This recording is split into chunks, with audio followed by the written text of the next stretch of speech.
ठीक है, आइए सबसे पहले हम देखते हैं उपचयन या ऑक्सीकरण अभिक्रिया की परिभाषा क्या होती है। तो चलिए, अभिक्रिया के समय जब किसी पदार्थ में ऑक्सीजन की वृद्धि हो या हाइड्रोजन की कमी हो तो ऐसी अभिक्रियाओं को हम ऑक्सीकरण या उपचयन अभिक्रिया कहते हैं।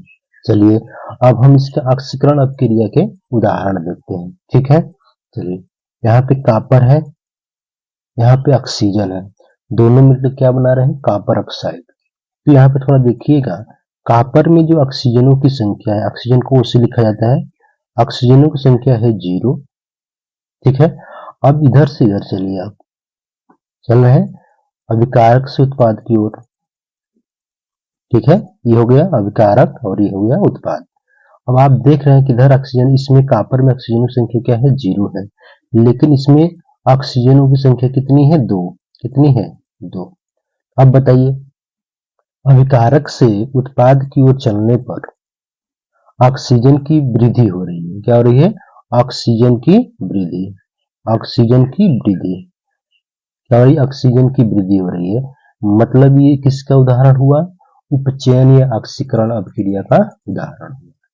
ठीक है, तो जब अभिकारक से उत्पाद की ओर चलते हैं तो ऑक्सीजन की वृद्धि होती है, तो समझ लेना वो किस प्रकार की अभिक्रिया है, उपचयन अभिक्रिया है। चलिए, अब अगला उदाहरण हम देखते हैं। जैसे यहाँ पे हाइड्रोजन है और ऑक्सीजन है, दोनों मिलकर क्या बना रहे हैं, जल बना रहे हैं, वाटर, H2O बना रहे हैं। तो देखिए, अगर इसमें आप देखेंगे तो ऑक्सीजन की संख्या क्या है, 0।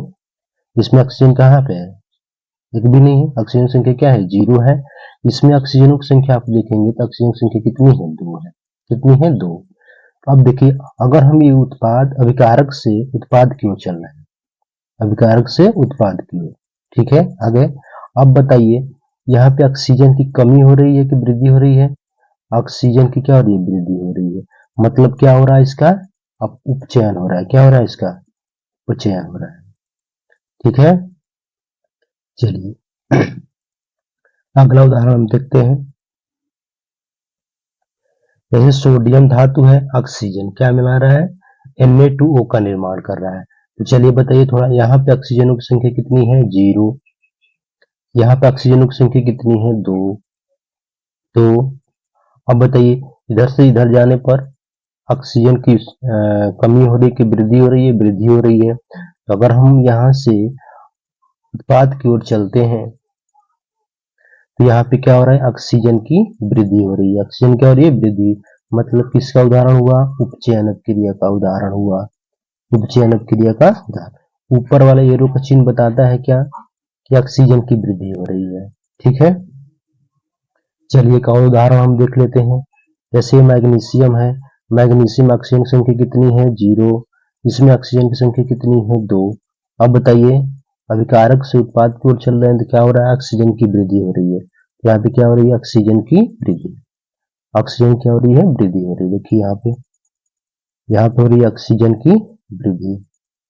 तो मतलब किसका उदाहरण हुआ, उपचयन अभिक्रिया का उदाहरण हुआ। उपचयन अभिक्रिया क्या हुआ, उदाहरण हुआ। ठीक है, थैंक यू।